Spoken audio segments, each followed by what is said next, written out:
Hello, everybody, and welcome to the Theatre Pitch Podcast, Season 2.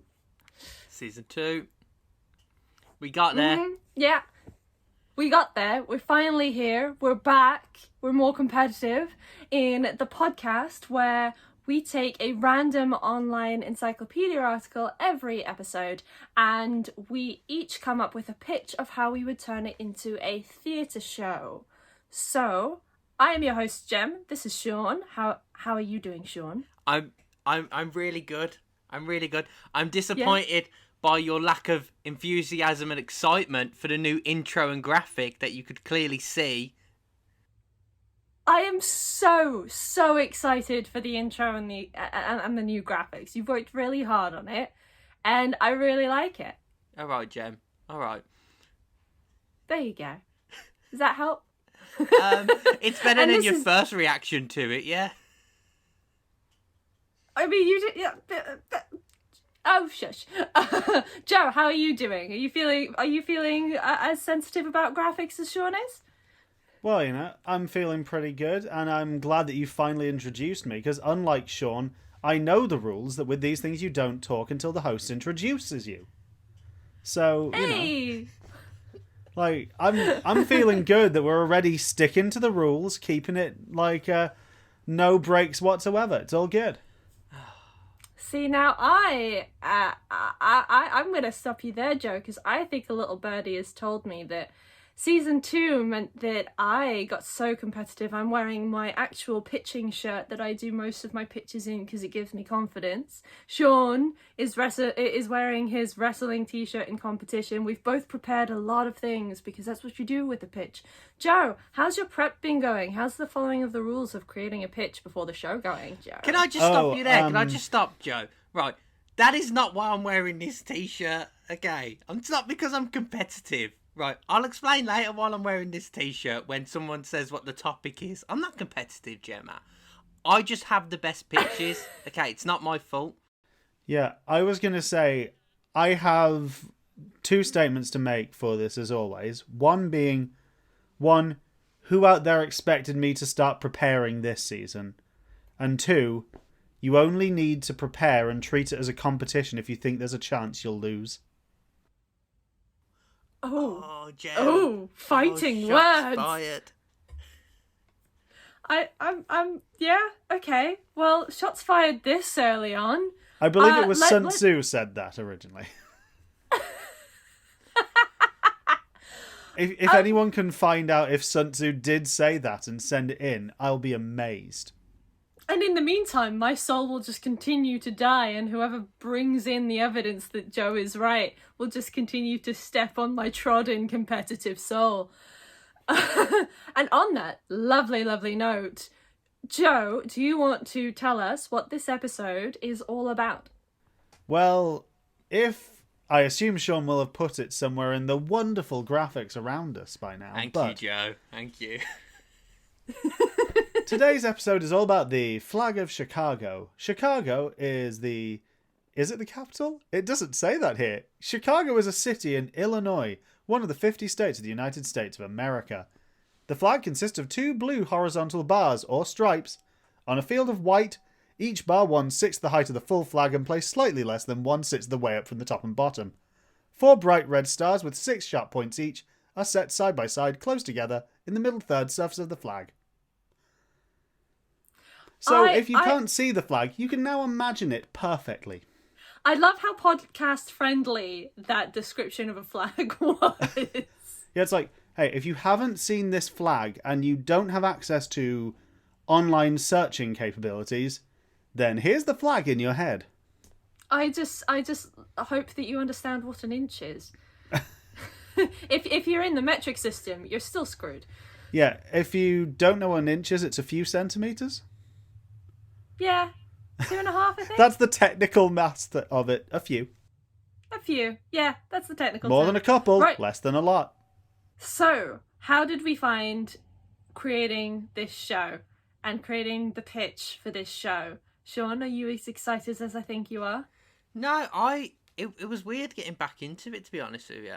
After we took a bit of a break, going back to this, I was like, oh yeah, I'd be well into this. And then I was like, oh, I've got other stuff to do. I'm going to play Fortnite for a little bit. And then eventually I got into it. I think... Yeah. I think I've got Sean, a good one. just going forward, along with online encyclopedia and online searching capabilities, can we please refer to it as massively multiplayer online shooting game? I want to avoid any kind of copyright suits here. Okay. I was playing that 2-week game for quite a while. and then I got back into this. I've got something good. I think I've got something good. I'm trying to be more grounded this season. Oh. So like if I go big, I'm trying to find like I've gone big, but it's been done in real life. I'm trying to find examples. I also found like some I'm ready. I've done some good research. I quite like the flag. I quite like the city and the people that came out the city. So I'm all ready to go. Boo boo boo. See, yes. I like the city. The short answer to your original question was yes. I have enjoyed coming up with an idea for this show. I love how you have spent the whole of the break being like, when we get back to Theatre Pitch Podcast Season 2, Gemma, you are not allowed to talk as much. You have to be concise with your answers. We're gonna put limits on pitches so that you don't talk too much. And Sean took how long to say yes? I'm excited. I think you found that the gem rule is based on the pitches, not the intro. So I can go as long as I want here.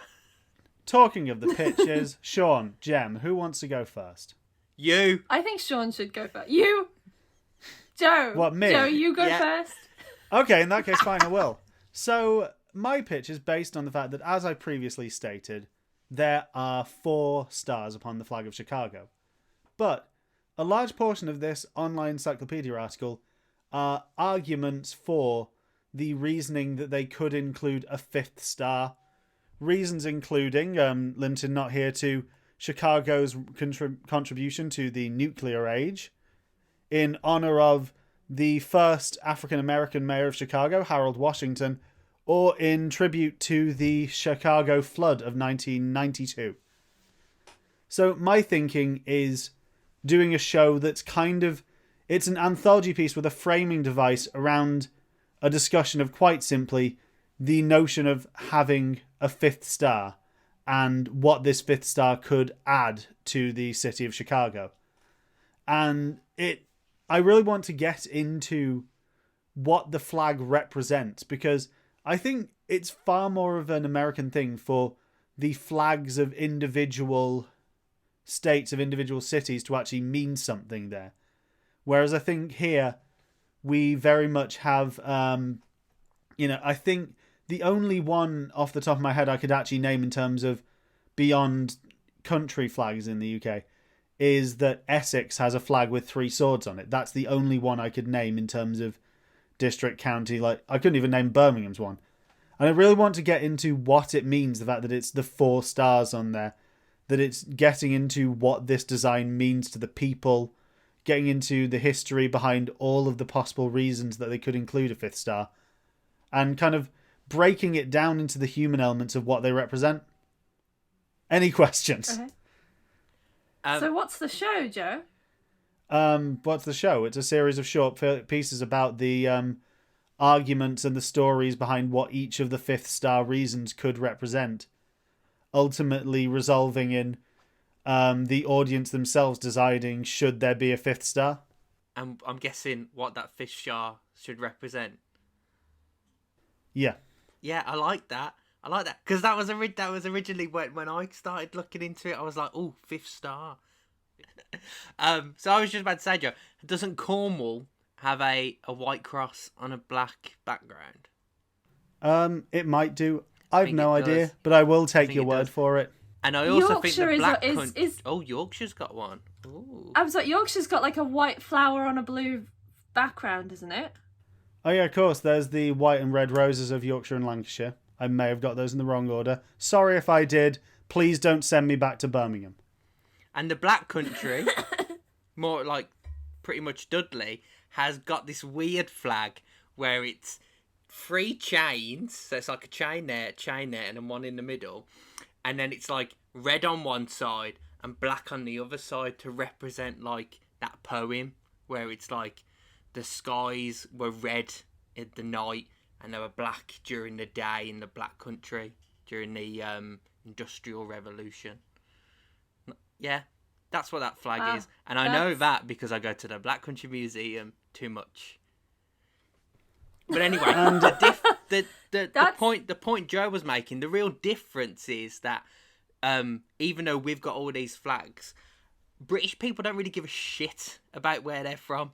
Let's be honest. If you go somewhere and you go, where are you from? Oh, I'm from Birmingham. And they go, it's a bit shit.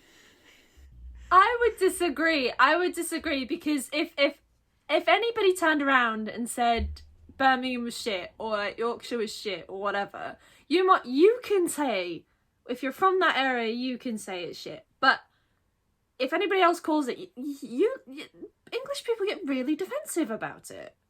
Yeah, but I think in the same way, there's less of a fervency to the patriotism of, or the kind of everyday patriotism. I don't want this to get into extreme kind of like full-on kind of God bless America, hoist the flag jingoism. But I think it's more about, it's like, there isn't this same love of the kind of like, it's the fact that every state in America will have its own flag. Every city will have its own flag. Most of the states have mottos. They have official state birds. There is so much of a love of tradition and of culture and of representation of the different microcosmic areas of America that I want to do one that is ultimately representative of something of the spirit of Chicago and of the reasoning behind why their flag matters so much to them. Because you also got to remember that one fact that I'm sure will come up again later in this podcast of Chicago's flag was, behind Washington, D.C., voted the second greatest flag in all of America. So this is a flag this isn't just a state they're proud of, this is a flag they're proud of. Considering I turned around and said I don't like it. Yeah, and also, before you ask, in my regional spotlight theatre on local theatres for this week, yes, this will be performed at the Goodman Theatre on Dearborn Street in Chicago. Ooh. Which, if you take a moment to Google it, it's a beautiful local theatre. Ooh. Okay. Very kind of radical in its politics, supports local artists, independent artists. Good on you, Goodman. Okay, right. So we'll close that pitch off. Now, Sean, I'll do you go want to next. go next? Or I'll go next. I've got one that segues. Okay, you go next. Mine's in the similar vein to Joe's, where Joe's is sort of representing what the flag could become with that 5th star. Mine's very much about what the flag is. Now, in my research, Joe touched on it, that it was voted the second most popular flag in America. And the reason why it's voted the second most popular flag in America is because everyone in Chicago loves the shit out of this flag.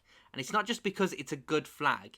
It's a really, really good flag when you compare it to like all the other state flags. And all the other state flags are a bag of shit. Like, especially when we have to bear in mind here, this is a city flag. This isn't even a state flag. That's how beloved it is. Awful. And this flag is that good. I found a TED talk about flags. Amazing. And this guy basically went on for about 5 minutes about what a flag should be. He said it should use basic colours. There shouldn't be any complex images. You should be able to see it from a distance and I'd be able to identify it. And he said it should be easy to draw, easy to remember. And he listed all of these off. And then he went, the Chicago flag is the best thing ever. And then he basically just like lost his stuff about the Chicago flag for a little bit. So the reason why the Chicago flag is really good, because what it represents is basically, I've got it here, the city. So this is like the rivers that go through the city. And the stars represent 4 major events within the city's history that sort of helped recreate the city that you know. So my idea for the show is a month-long festival celebrating Chicago. And the festival is based around 4 weekends. And the Saturday is a collection of small art events, small theatrical performances. And they all have the theme of what each of the points of the stars represent. So the first weekend is going to be about the first star, which is the first star is the Great Chicago Fire of 1871. So a recreation of that, a massive theatrical performance of that event is going to be on the Sunday. But on the Saturday, there's going to be smaller events about the themes of the star, and each point of the star represents a different theme. So for the first star, we've got health, we've got labour, we've got finance. They all represent a different thing, and we're going to have some smaller shows that have that theme. And then on the Sunday, we have the bigger show, that is that event. And they're all and the big event is in the style of a National Theatre Wales production of The Passion. Anyone? I was about to say, is this by any chance representative of or inspired by Michael Sheen's production of The Passion? Michael Sheen's, yes. So in 2011, Michael Sheen, well, it weren't Michael Sheen on his own. Michael Sheen basically played Jesus in a National Theatre Wales production that was of The Passion, and it was set in Port Talbot. The whole town was this production, and they had like a map of the town, and they had like, this scene's going to be at this time, this scene's going to be at this time, and the characters would move to like each part of the town and do their thing, and it all led up to Michael Sheen carrying the cross through the town to end the show. So that's what my show is it's gonna be in that style. Each of the Sunday performances are gonna be in the city, not in a theatre. It's gonna be in the city itself. Hopefully where that event actually happened. And that's that. And it's gonna happen 4 times. So we're gonna have the same style, the same smaller shows, big show for each star. And the reason why I'm wearing this t-shirt is because look, because everyone from Chicago loves the flag. So this is a wrestler from Chicago, and he made this his image. Anyone? CM Punk. Think I've heard of him. He's pretty famous. It's pretty famous. So that's my thing. So it's pretty big. I hope I've explained it well. I'm not too sure. It's quite warm in here, so I don't know just blacked out. It's Chicago, basically. It's a big festival of Chicago on a weekend. I like it. So, I like it. Questions, throw them at me. So, I like the idea overall. Mostly because, let's face it, we've both gone for an idea of, hey, what if it was lots of mini plays about the flag? Yeah. But there's so much in the flag. The flag represents so much, where you could do loads of mini plays about the star and the star points and the rivers. I'm assuming within your production of this that would I be right in saying it's site specific as well? The Sunday performances, hopefully, would be very site specific. So, what's the other ones? How big were you thinking for the cast? Massive. We're talking about like anyone who wants to get involved. We're talking like I'm talking like Edinburgh, like Brighton Fringe Festival, Edinburgh Fringe Festival, volunteers, whoever wants to get involved, they can get involved. We are talking makes Love and Information look like a chamber piece. Yeah. Well, it depends on how you do Love and Information, isn't it? Fair point. Yeah. But I mean, like that. So you'd have it open to response to a brief, right? Would it be curated at all, or would it be an open festival? You're going very... The Saturday ones would be very much, this is what we're doing, who wants to get involved, who has any ideas. The bigger Sunday ones, the ones where it's in the style of the National Theatre one, would be very professional, would be whoever's like an arts council sort of thing. Yes. But there's a lot of talent that comes out of Chicago. A lot of improv talent comes out of Chicago. You could do a lot of comedy stuff there. See, John, use an improv to get you on board. I noticed. Shout out to Second City. Yeah. So it's a very creative city anyway. Okay, so it's quite an open brief. I quite like that. Joe, have you got any other questions before we move on? My only question is, Sean, did you know that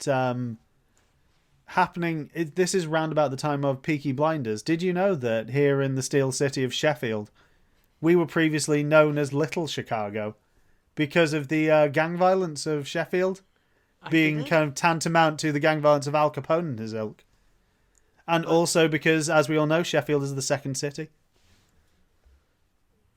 Brilliant. Can you believe this guy? Okay, well after that, I'm really glad you're losing Doctor Who. Fucking Liverpool. Okay, right, Jeb, so what's your I've idea? got a pitch. Oh, have you? Right, okay. That's My lucky. idea. I have written it up. I've highlighted it. I have properly gone into pitch mode. So the name of the show is Vexillology, which I'll have to learn before we actually properly pitch this and before we put it on. But I got very interested, as you guys did, in the idea of this creation of a flag and how that flag represents a community. So the elevator pitch for Vexillology is 5 people of varying demographics form a committee to design a new community flag aided by the suggestions of the audience. It's a well-written, witty and smart character-driven play. Think 12 Angry Men as written by David Mamet with the energy of Jesus Hopped the A-Train. So very energetic, very witty, funny, but also can be hard-hitting. And what it's doing is that it's exploring these characters through this idea of community, but trying to get the audience to think of the community that they are coming from before. So it's touring to various different locations around the world. This play adapts in its writing to each area. Upon booking tickets, the audience are asked a few questions on the symbols, values, memories, history of the area that they're booking to see the show in, presumably their community. These responses will inform the adaptations to the story of the 5 people expressing their views, priorities, and experiences in relation to the community.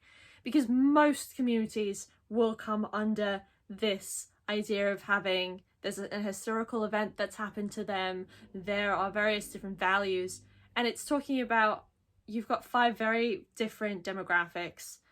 So the non-white, the female, the young person, all of these different people expressing and debating what should really go in this flag. But the audience will start to recognize as individuals, oh, that's my suggestion, I did that. And as the show progresses, they design the flag of this community. So each iteration of this show in each different place will manifest a different flag for that community. It's witty, it's fast, and it encourages everyone to think about the value of community and what that community stands for them, as well as for others, whilst creating that community's flag. So it's touring, and I want it to tour to venues that aren't big and elite. I want it to tour to venues that are community spaces and places that really will bring this idea of debate and bring this idea of being a committee of people. The style is very naturalistic, but it's with fast, witty dialogue, just like you get with David Mamet plays, just like you get with Arthur Miller, just like you get with, Jesus Hopped the A-Train. All great examples of entertaining through, despite a fourth wall. The cast is 5, one of which will have to be able to draw and or use graphic design software, because the stage and the set, it's a large projection of the flag design setup. So the back wall is a very large projection so that you can see the hand drawing it, or you can see the graphic design coming together to create this flag. But then it's also minimalist, with a large wooden desk and a few chairs around them. It can be in thrust or end-on staging, depending on the space. And then I thought, you can partner with local government and community bodies to give the performance a legacy within the community. And you can also merchandise the flags. And the flags will also provide a really interesting and fun marketing opportunity. But the one problem I did think was that the writer would have to continually be needed on the tour, which is not a usual thing that you'd have with a tour of a production. So, any questions? Well, my first question is, while it's a good pitch, I'm struggling to work out where you got your inspiration from this article for it. So I took a lot of everything that's in the article. So I got really interested in this idea that they formed a committee to design this flag. And what they did is they opened up an open public competition for people to submit what they think should be included in the flag, as well as whole flag designs. So that's where the idea that the audience is submitting essentially to this committee, but we're seeing behind the doors of the committee conversations. And they had on this committee, they had a businessman, they had a designer, they had an artist, they had various different people that seemed to suggest they had quite a broad demographic to design this thing. And so it's kind of pulling on the idea of the decision making that goes into this, because I very much see a scene where there's a hot debate of the fifth star, essentially, of whatever that may be, that juxtaposed from the audience's suggestions, and how two characters go head to head to debate that. But it's this, so the whole pitch is been inspired by all of the different elements that went from commissioning this flag through design, as well as open forum public competition, to the decision making that still goes ahead, and to the idea that it is representative of the community, and hopefully become something that these flags can find a position within the communities and be something to be proud of. Fair enough. And my second question, it's not so much a question actually, it's just thought you'd like to know, because you mentioned David Mamet. I wanted to throw out here just one of the greatest pieces of near nonsensical but still perfect dialogue that Mamet came up with, which was the line, "My motherfucker's so cool, when he goes to bed, sheep count him."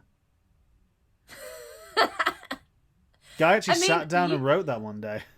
Usually I would say someone that like Aaron Sorkin, but David Mamet is, by a lot of regard, the theatrical version of Aaron Sorkin. So I stopped myself from going with television. Well, you could have gone with Aaron Gilmore Sorkin. Girls. A Few Good Men started as a stage play.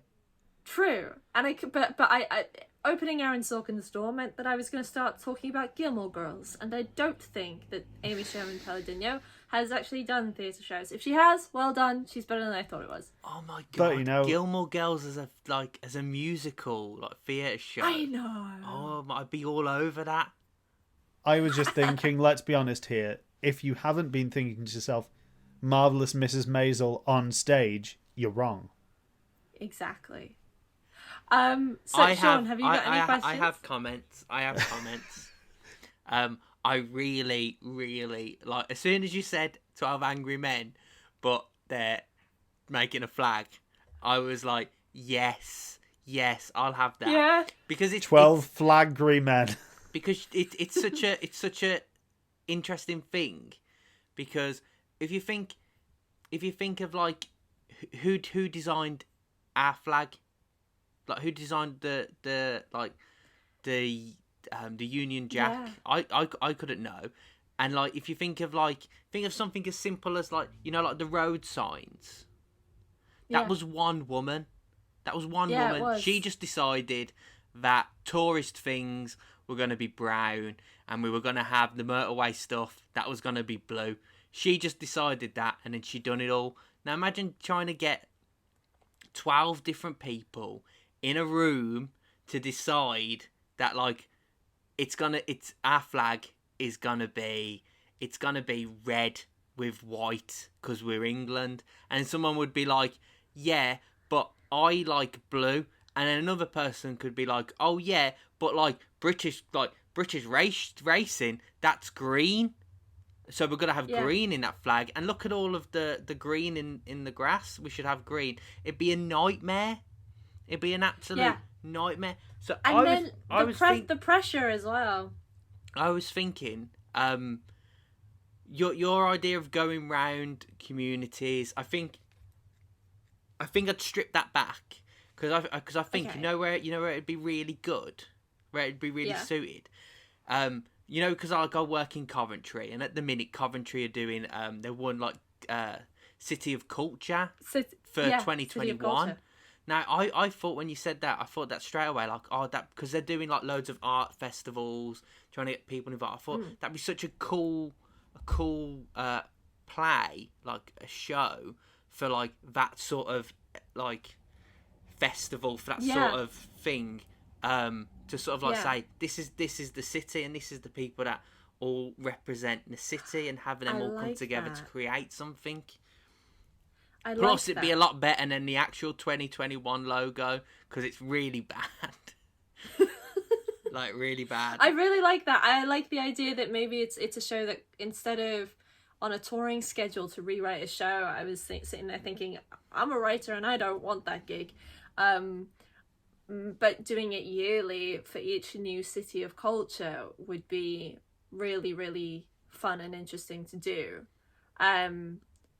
Also, on that note, I looked up just for the sake of the podcast because people watch this for the fun facts. It's not actually fully known who formally designed the Union Jack, but the idea is actually credited to King James I or James VI of Scotland. Because when he formed the Union of the Kingdom, he wanted to give a flag that represented the flag of Scotland and the George's Cross laid upon another. Yeah. I knew that they were the Scottish flag and the George flag put together, but I didn't know its origin. And I don't know who created the Scottish and or British and or Welsh flags. Heck, I do not have time to research all of them. Okay, so those are the three pitches. Also, can we just go back? We're talking about flags, right? Yeah. The Welsh flag would not do very well in this TED talk. When he was like simple, easy to draw, you can see it from a distance. The Welsh flag would not do well because what you mean, kind of green to represent? No, it's like green for the grass, then a dragon, then a background. Could you draw the actual dragon? Would you even know which way the dragon's facing? Right. That's it. But you know how many stars are on the Chicago flag? Yeah. Oh, I did forget to establish that my show, purely because I like to invite critics to really be baited, will be called 5 Stars. Or the 5-Star Show. I like it. Okay, so we're finally involved in a 5-star show, guys. And we didn't have to add them up. We didn't even have to do it. We just had to pitch it. Okay, so we have come to the end, well, not the end of the show, but the part of the show where we take all 3 ideas and we smush them. So Joe's 5 Stars, which is a series of short pieces behind each of the reasons to create a 5th star in the Chicago flag, and the audience decide which is best. Then you've got Sean's pitch, where it is a festival, a month-long festival, that Saturdays feature small arts and theatre events, and the Sundays are big, massive theatrical events all around Chicago, in the style of The Passion by it's not in the style of The Passion, but it's as big It's as big. It's as big as that. It's as that big. production. Got it. It's taking inspiration Got it. from that production's ambition. Yeah. Yeah. And then you've got my Vexiology, which is 12 Angry Men meets flag design. So, how are we going to smush these together? Yeah. Can I just make as it's the first episode of the season as well, can I just make the why can't we all get along argument that as Sean's pitched a festival of events, can't we just do all of ours? I literally could just I've got a Saturday free, guys. Yeah, there's nothing happening on the Saturday. We can just do ours then. I think the obvious one is that Joe's shows could fit quite perfectly in the month after my show. Because mine's about what the flag is, and Joe's is about what the flag could be. Yeah. And I think those would go well together. And we've sort of went with the same idea that they're smaller stuff, and then like a bigger thing. So you could be all about what is that fifth one? And I think Gemma, your show, if you did it about Chicago, would fit really well into Joe's week. The only problem with your one is everyone involved in that show would just go, well, we've got that flag and it's pretty great. Have you not seen the TED Talk? So, well, I think fundamentally I think you could widen the brief to flags in general, but then my show could be adapted to the idea of maybe my show fits within your festival by adapting it to being like, okay, we've got this flag, but it needs updating. And, well, let's design one for either suburbs or let's try design a new one. And hopefully we don't have an amazing audience who gives so many suggestions that we create a better flag than the Chicago flag and derail the whole festival. Well, first off, how could they? But also... Because it's great. I think the thing is that when you break it down into it, the flag of Chicago is stars and stripes, which kind of makes it, in its own way, almost an emblematic of how Chicago itself is kind of America. It is America. Yeah, it's, I know it's not exactly Heartland, but the thing is, I think what we've all hit on here is a unity in the idea being about the history of the place. But where Sean's is very much about the history of what makes up what the flag is, mine was about what it could be, and yours is very much, Jem, I think, about a kind of personal flag. Ooh. Of like how the flag represents the audience. Ooh. So I was thinking, in that there is meaning behind all the points of the flag, could we not make yours into people designing it based on how they interpret the flag of Chicago to be about them? Like deciding, kind of what are the 4 important events in their Chicago? This guy. Oh, I like this that. Guy just drops I like the bomb. that. Oh, this guy. Sometimes I just whiff it. Sometimes I hit it out of the park, like the Chicago Cubs. The improvising is paying off. The quick brain is figuring it out. Joe, that's brilliant. That's brilliant. Yeah, I have, been called the Michael Jordan of the Chicago Flag podcast. Okay, so whilst that's fresh in everybody's minds because it's so mind-blowing that I don't think which am I in that metaphor? Rodman. Of course I am. I just want it to be Space Jam so that I can finally be part of Bugs Bunny's life. Gemma's there like basketball, definitely basketball. I need a basketball reference. Yeah, this is also a good heads up to you of if you haven't watched The Last Dance on Netflix yet. Yeah, you should. Remedy that, it's great. Okay. Well, so I think that's the end of the show. I think we just smushed it. That was one of the easiest smushes that we've done. Yeah. I mean, it was when me and Joe basically pitched the same show, but with different timings. Yeah. It's just, how do we fit Jem's idea into this? Oh, it works In the anyway? middle. Cool. Yeah. In the middle, yeah. Gems is So a what big we've done- metaphor for your two shows. There you go. Yeah. We've smooshed it into a nice smushy theatrical sandwich. Yeah, Gem. Yeah, let's move on from that. Right. Okay, We're- so We're not. That- You know what this weird bit is, because we're not used to finishing so early on. That's what we don't know. But like, We're what? like, oh, Under an normally hour. this is the point where we're arguing. yeah, I was about to say we've missed all the arguing. What do we do now? What we do is Right. we just close the show. So that was the We Chicago end it. flag. What's next? What's next? As in, Well, what's next episode? Joe's gonna go and find the next one for next week. I'm gonna do the end bit where I tell everyone to don't forget to like, share, and subscribe. If you like this podcast, you can find all the ones from last season and all of our future ones on YouTube. At One Foot in the Door, of course, just search that. We're on all of the podcast stuff now. Like, we're on Apple Podcasts, we're on Google Podcasts, we're on Spotify. I've done all that. This is what I've been doing in the break, pressing all the right buttons so we're everywhere. Yeah, and if you want to keep up to date, so we're on Instagram, we're on Facebook, we're on Twitter, so just search OFITD. Literally, it's that simple. It's 5 letters, really simple.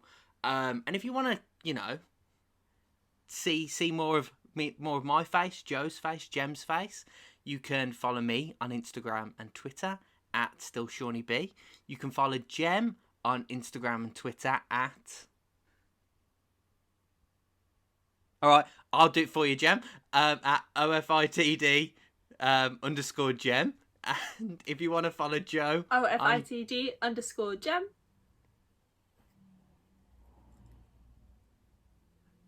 Whose internet issue was that? I think that was my internet issue. Yeah, that was definitely Jem's, because it was like an hour behind for me on Jem's response. And if you want to follow Joe on Instagram and Twitter, you can follow Joe at... Not Joe Ronchka. That's NOTJOERACZKA. And if you haven't had enough of my dulcet tones here, you can also find me on the Boat Club Improv podcast and Cannon Fodder with Joe and Joe, that also occasionally has Sean on it. Yes. By occasionally, I mean every episode. Yeah, he's our guest until we find another one, but we're not looking. I'm really glad you added that last bit there. Right, Joe. So we're so out of practice. We'll by the time we get to episode 5, this bit will be just as average as it was last season. Right, Joe. What is next week's episode on? So we all enjoyed how this week was about something we all understood: flags. Next week's episode is the Nelson-Arlen estimator. What's the Nelson-Arlen estimator, I hear you asking? It's a non-parametric estimator of the cumulative hazard rate function in the case of censored data or incomplete data. Essentially, it's a mathematical theory for working out the possibility of survival. I have a drama degree. So, watch 3 people, one of whom, not to brag, has a B at GCSE Maths, work out how this works. Alright.